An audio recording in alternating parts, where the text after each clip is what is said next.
السلام علیکم، کیسے ہیں آپ سب لوگ؟ امید کرتی ہوں آپ سب لوگ بالکل ٹھیک ہوں گے۔ اور آپ لوگوں نے میری پہلی ویڈیو دیکھی ہے جو میں نے اپنی کینسر سے ریلیٹ بنائی تھی، میرا فرسٹ ولاگ جو تھا، تو میں نے آپ لوگوں نے سے شیئر کیا تھا کہ میں اپنا جو یہ ساری جرنی آپ لوگوں کے ساتھ شیئر کروں گی۔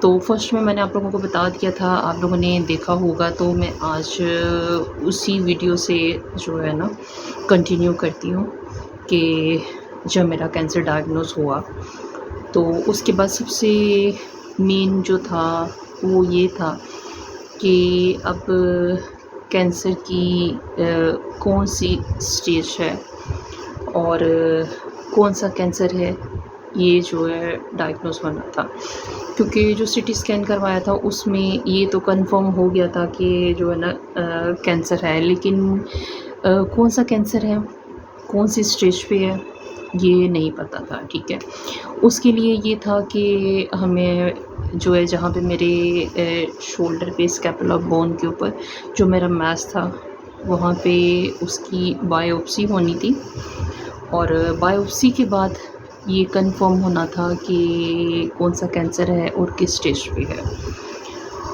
اور اس کے لیے ہمیں پہلے سمجھ نہیں آ رہی تھی کہ ہم کہاں پہ جائیں، کس ہاسپٹل میں جائیں، کیونکہ ہم لوگوں نے 2-3 جگہ پہ سروس ہاسپٹل گئے، جنرل ہاسپٹل گئے، ٹھیک ہے، وہاں پہ ان لوگوں نے ہمیں 3-3 4-4 مہینے کا ٹائم دے رہے تھے کہ جی آپ کو 3 یا 4 مہینے کا ٹائم دیا جائے گا، اس کے بعد بایوپسی ہوگی اور ہم جو ہے نا آپ کو بایوپسی کر کے سیمپل نکال کے دیں گے، پھر آپ نے جہاں سے بھی کسی بھی لیب سے آپ جو ہے نا اس سیمپل کو لے جا کے آپ بایوپسی ٹیسٹ کے لیے دے سکتے ہیں۔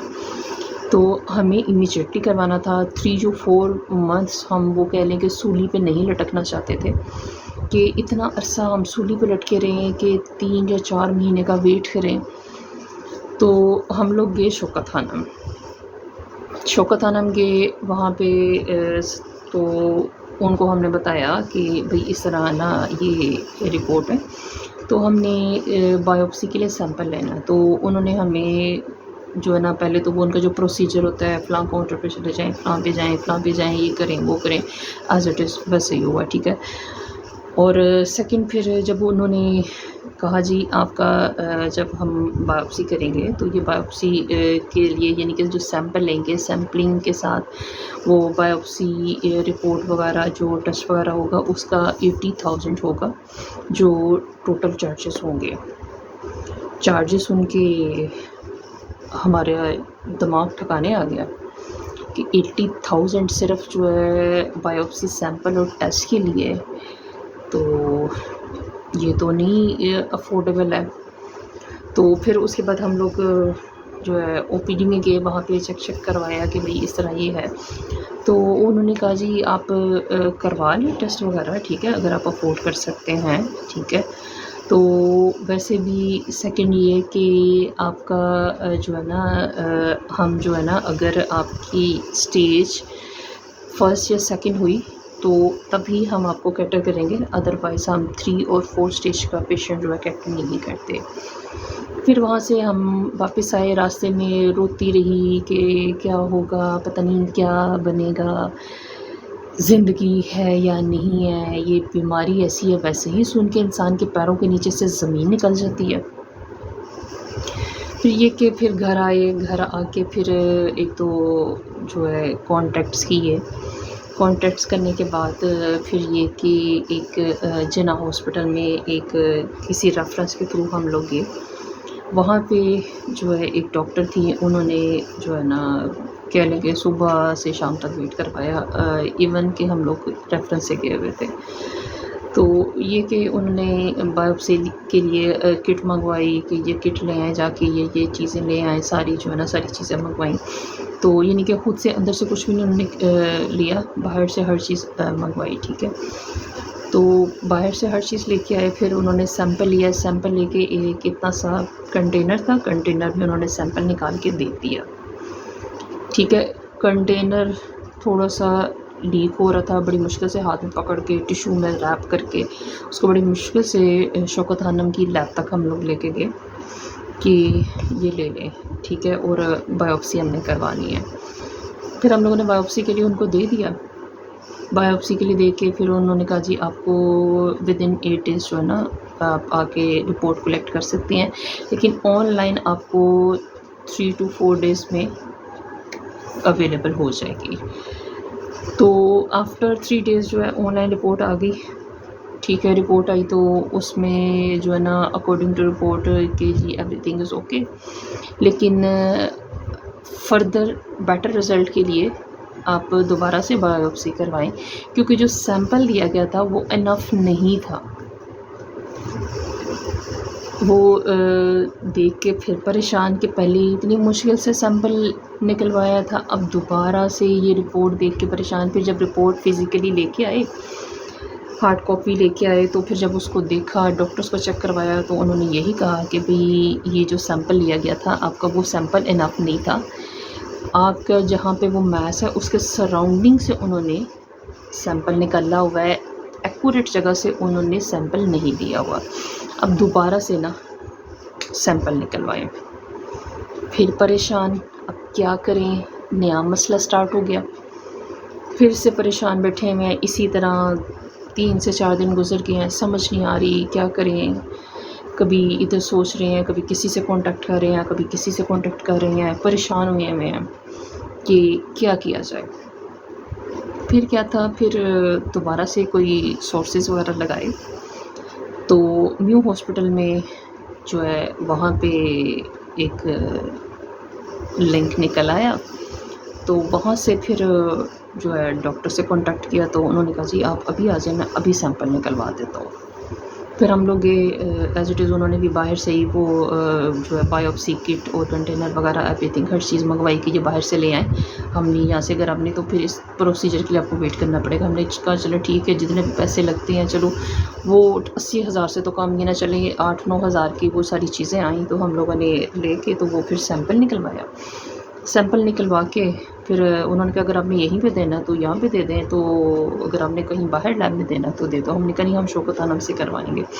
ہم سیمپل لے کے شوکت خانم چلے گئے، شوکت خانم لیب میں پھر ہم نے دیا۔ پھر وہاں پہ جب رپورٹ آئی تو اس میں کنفرم تھا کہ سرکوما کینسر ہے، اور یہ اسٹیج 4 یعنی کہ لاسٹ اسٹیج ہے کینسر کی، جو کہ میرے لنگ تک سپریڈ کر گیا ہوا تھا، کیونکہ میرا اسکیپولا بون سے جب میرے گنگا رام والوں نے میرا آپریٹ کر دیا، جو کہ ان کو نہیں کرنا چاہیے تھا، انہوں نے میرے ٹیومر کو نکالا، وہ نکالنے سے وہ اس کی روٹس بن گئی، اور وہ روٹس جو ہیں میرے لنگ تک سپریڈ کر گئی، جس کی وجہ سے مجھے سانس کا بہت زیادہ ایشو رہتا ہے۔ پھر ہم شوکت خانم گئے، شوکت خانم وہاں پہ چیک کروایا، تو انہوں نے پہلے ہی کہا تھا کہ ہم جو ہے نا 1st اور 2nd اسٹیج کا پیشنٹ لیتے ہیں، اور 3rd اور 4th اسٹیج کا پیشنٹ ہم نہیں لیتے ہیں، کیونکہ ہماری پریفرنس یہی ہوتی ہے کہ 1st اور 2nd اسٹیج کے پیشنٹ کو ہم کیٹر کریں۔ اگر ہم نے جو فری میں بھی کرنا، جو کار فنڈ سے بھی کرنا ہے، تو ہم اس پہ جو ہے انویسٹ کرتے ہیں جس کے بچنے کے چانسز 80% ہوں۔ پھر وہاں سے روتے ہوئے واپس آ گئے کہ اب کیا کریں، سمجھ نہیں آ رہی کہ کہاں پہ جائیں، کیا کریں، ٹھیک ہے۔ پھر ہم نے کہا چلیں حمید لطیف ہاسپٹل چلتے ہیں، حمید لطیف ہاسپٹل گئے۔ حمید لطیف ہاسپٹل وہاں پہ جا کے ڈاکٹر سے وہ اپوائنٹمنٹ وغیرہ لیا، سارا کچھ کروایا۔ پھر وہ میری بیٹی تھی ساتھ، میرے چھوٹے بھائی تھے ساتھ، تو ان کو رپورٹس وغیرہ ساری چیک کروائیں کہ یہ رپورٹس ہیں ہماری، تو یہ دیکھیں۔ انہوں نے مجھے بلا کے پوچھا کہ آپ کو کیا کیا ایشوز ہیں۔ پھر انہوں نے مجھے باہر بھیج دیا، تو پھر وہاں پہ ڈاکٹر کا پینل بیٹھا ہوا تھا، سارا پینل۔ انہوں نے میری بیٹی کو اور بھائی کو بلا لیا کہ آپ دونوں آ جائیں، پیشنٹ کو باہر بھیج دیں۔ پھر میری بیٹی اور بھائی کے ساتھ ساری انہوں نے ڈسکشن کی، جو انہوں نے میرے سے چھپائی کہ اندر کیا بات ہو رہی ہے کیا نہیں۔ تو تقریباً کوئی 1-1.5 گھنٹہ ان کی اندر میٹنگ چلی، کیا بات ہوئی کیا نہیں انہوں نے مجھے نہیں بتایا۔ پھر یہ کہ اس کے بعد ہم لوگ گھر آئے، گھر آ کے میری سسٹر چھوٹی آئی ہوئی تھی، کراچی سے چھوٹا بھائی اور وہ دونوں مل کے رو رہے ہیں. میری بیٹی آئی ہے میرے روم میں نے اس سے پوچھا بتاؤ کیا ہوا ہے؟ کہتی ماما کچھ نہیں ہوا. میں نے کہا بتاؤ مجھے ڈاکٹر نے کیا کہا؟ ماما کچھ نہیں کہا. میں نے جب اس کو فورس کیا میرے گلے لگ کے رونا شروع ہو گئی. ماما ڈاکٹرز کہتے ہیں کہ آپ کے پاس صرف 6 ماہ ہے، اس سے زیادہ آپ جی نہیں سکتی. میری ایک ہی بچی ہے، اس کا میرے سوا اور اپنے باپ کے سوا کوئی بھی نہیں ہے. ظاہر ہے ایک کینسر کا پیشنٹ ہے جس کو ڈاکٹرز کہتے ہیں کہ آپ کے پاس جینے کے لیے صرف 6 ماہ کی لائف ہے، اس سے زیادہ آپ نہیں جی سکتے. بندہ پریشان ہوتا ہے، لیکن بینگ اے مسلم ایمان ہے اس چیز پہ کہ زندگی اور موت صرف اللہ کے ہاتھ میں ہے. زندگی بھی وہ دینے والا ہے اور موت بھی وہی دینے والا ہے. تو پہلے تو سن کے شوق ہو گئی، خود بھی ڈس ہارٹ ہوئی، اس کے گلے لگ کے رونا شروع ہو گئی. ہسبینڈ کو بتایا، وہ بھی پریشان ہوئے، رونا شروع ہو گئے. نہیں ایسے نہیں ہو سکتا، جھوٹ کہتے ہیں ڈاکٹر، تمہیں کچھ نہیں ہے، رپورٹس غلط ہیں تمہاری، ایسا کچھ بھی نہیں ہے. لیکن تھا تو ایسے ہی. پھر ہم نے کہا کہ چلو کہیں اور چیک کرواتے ہیں، کیونکہ حمید لطیف والوں نے یہ کہا تو ہم نے کہا چلیں ادر اوپینین کے لیے 1-2 اور ہاسپٹل سے ہم لوگ جو ہے نا کنسلٹ کرتے ہیں، وہاں سے دیکھتے ہیں کیا کہتے ہیں. تو اس کے بعد ہم لوگوں نے میو ہاسپٹل فائل بنوائی، لیکن میری بیٹی اس چیز کے لیے ایگری نہیں تھی کہ میں نے میو ہاسپٹل نہیں لے کے جانا. میری گورنمنٹ ہاسپٹل ہے، میں کوئی رسک نہیں لینا سکی اپنی ماما کے ساتھ. میرے ہسبینڈ کا بھی یہی تھا کہ نہیں میں جو ہے نا گورنمنٹ ہاسپٹل کے اوپر نہیں رسک لینا چاہتا، ٹھیک ہے کہیں کسی اور ہاسپٹل میں چیک کرواؤ. اگر حمید لطیف والوں نے یہ کہا ہے کہ صرف 6 منتھ ان کی لائف ہے، آپ کی مرضی، آپ ان کا ٹریٹمنٹ کروانا چاہتی ہیں تو کروائیں، ٹھیک ہے، لیکن ان کے پاس 6 منتھ ہیں. تو یہ سوچ رہے تھے کہ اب کیا کیا جائے، ٹھیک ہے. پھر اتنے میں ایک اور ہاسپٹل کا نام ذہن میں آیا کہ وہاں چیک کرتے ہیں، وہاں جاتے ہیں، وہاں پہ ٹریٹمنٹ کرواتے ہیں. آج کی ویڈیو کو میں یہیں پہ ختم کرتی ہوں. نیکسٹ ویڈیو میں آپ کو بتاؤں گی کہ کون سے ہاسپٹل گئے اور ہمارا وہاں پہ ٹریٹمنٹ کیسے سٹارٹ ہوا اور کتنا عرصہ ہو گیا ہے ٹریٹمنٹ کروائے ہوئے.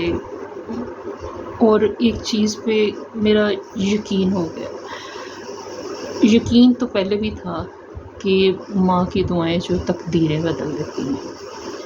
میری ماں نے میری تقدیر بدل دی. میری ماں نے رو رو کے، ایون میری ماں کیا میرے فرینڈز اینڈ فیملی، میرے ریلیٹیوز، ہر بندے نے میرے لیے اتنی دعائیں کی ہیں، اتنی دعائیں کی ہیں کہ ان کی سب کی دعاؤں سے اللہ تعالیٰ نے وہ مجھے موت کے منہ سے کھینچ کے گئے ہیں کہ زندگی کی طرف میں واپس لوٹ گئی. تو آپ سب کی دعاؤں کی بہت ضرورت ہے. ابھی بھی آپ سب میرے لیے دعا کیجیے گا. آج کا ولاگ میں یہیں پہ ختم کرتی ہوں. نیکسٹ ولاگ میں بہت جلدی انشاءاللہ بناؤں گی اور آپ لوگوں کے ساتھ شیئر کروں گی کہ کہاں سے میرا ٹریٹمنٹ سٹارٹ کروایا ہم نے اور اب تک میرا کنٹینیو ہے یا نہیں ہے، وہ جو ہے نا نیکسٹ ویڈیو میں آپ کے ساتھ شیئر کروں گی. اپنا بہت خیال رکھیے گا، دعاؤں میں یاد رکھیے گا. اگر آپ لوگوں نے میرے چینل کو سبسکرائب نہیں کیا تو اس چینل کو سبسکرائب کریں. I need your support. بہت شکریہ. اللہ حافظ.